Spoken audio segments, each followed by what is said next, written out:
Hey guys, and welcome back again to another video of, oh no, I've got a test in 30 minutes kind of a thing. And you need a very quick review on simple harmonic motion, some basic waves, vibratory motion. I'm not sure I can even say that or if it's even a word, but we've just patented it here today.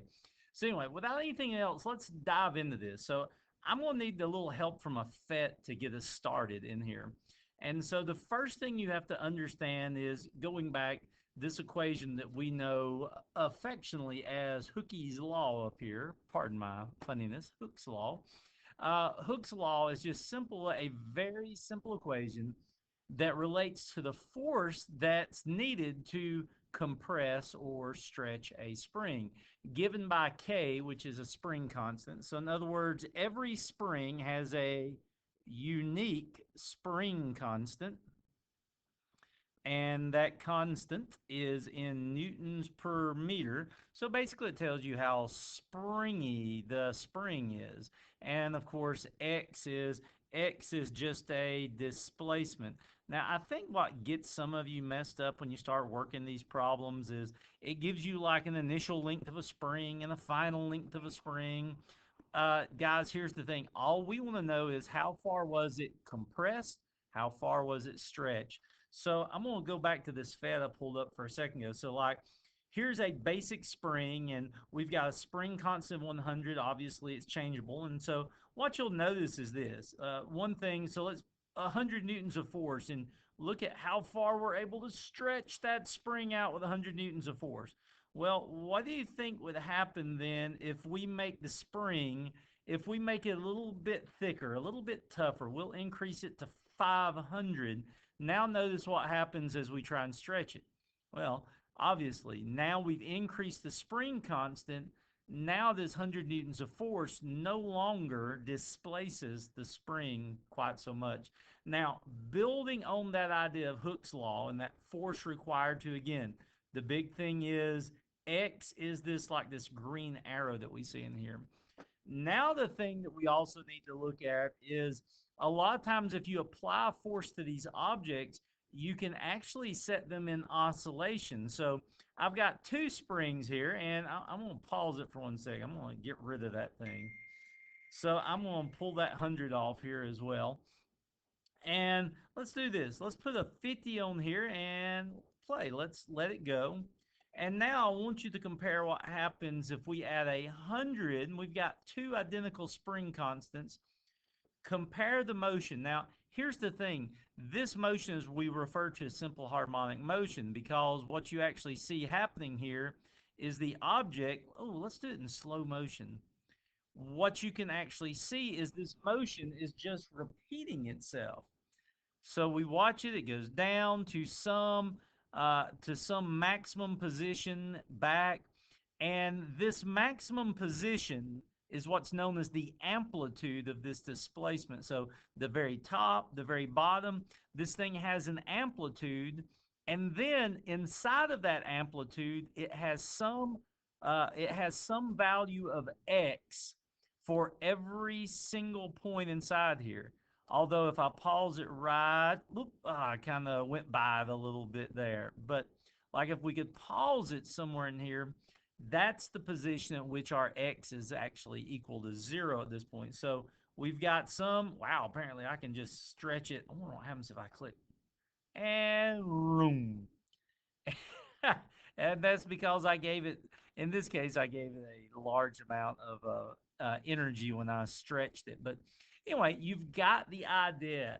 And so as we start to work these problems, I'll tell you something else that also works the exact same, and that's a pendulum, because a pendulum's also going to have an amplitude. It's going to have some maximum distance that it travels from this equilibrium position, and then it's going to also have some position x inside there. And obviously, we can increase the length of the pendulum, we can shorten it.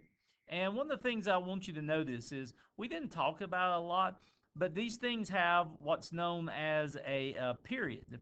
And the period is, wow, that thing's going crazy. That's okay, we'll leave it.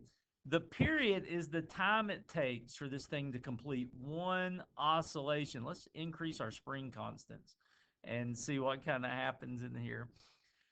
So a lot of times in problems, you'll be asked to find. I've got to stop that. It's driving me crazy. And the same thing for this. The period of the pendulum or spring is the time it takes for it to go over and back one time. And then, oh, we can have a little fun. What happens if we increase the gravity? What happens if what if there's no gravity on that thing? So we can obviously tell gravity is somewhat involved in the wow, now the pendulum's gone crazy. All right, you've got a pretty good idea of everything here. So let's just break down the equation so you have a general understanding here. So say, for example, this is one that we can use if we were looking for the velocity. If you remember, we had that spring or that block attached to a spring that was vibrating up and down.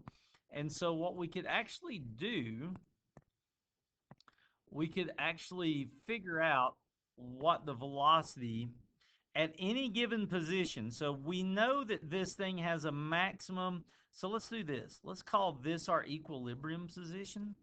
And then we would call this point its amplitude. And by the way, there would also be an amplitude. It'd be the same value below it. Those should be equal. And then we could have at any given point, we could have an X position.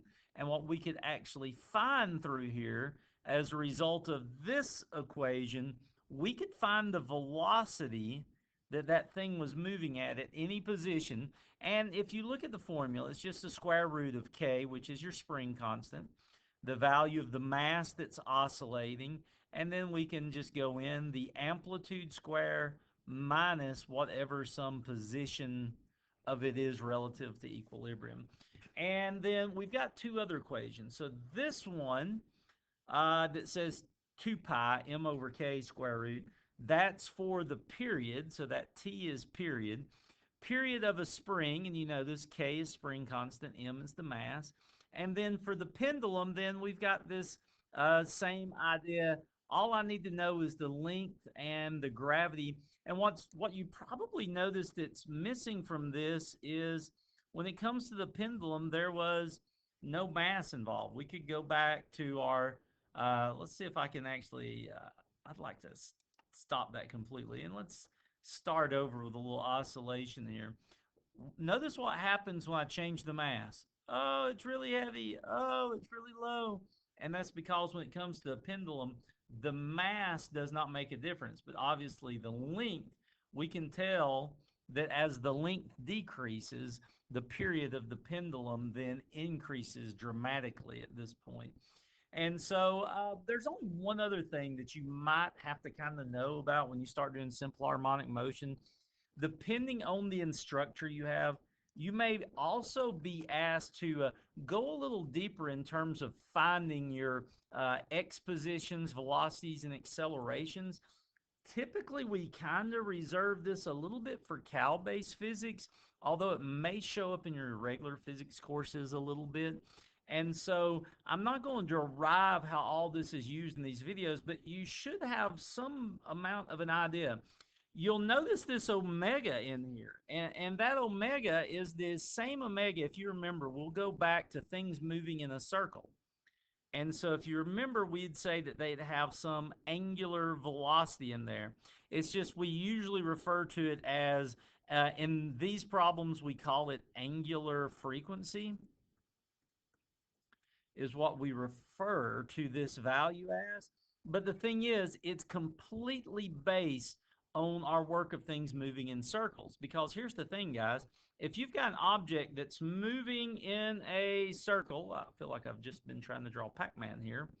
But if it's been moving in a circle, then its angular velocity and its angular frequency are the same thing. So like if we said that something had an angular frequency of 2 rads per second or something of this nature, we could actually come in and then we could begin to find at any position, let's just say at any position this thing's rotating, we could then find the object's velocity at this position. We could also find its X position. Because here's the thing, if you think about an object rotating, and wow, this is way too rushed to develop this well. If you think about an object rotating, if you looked at it from above, any object rotating from above, it would look like it's just going left and right and left and right and left and right.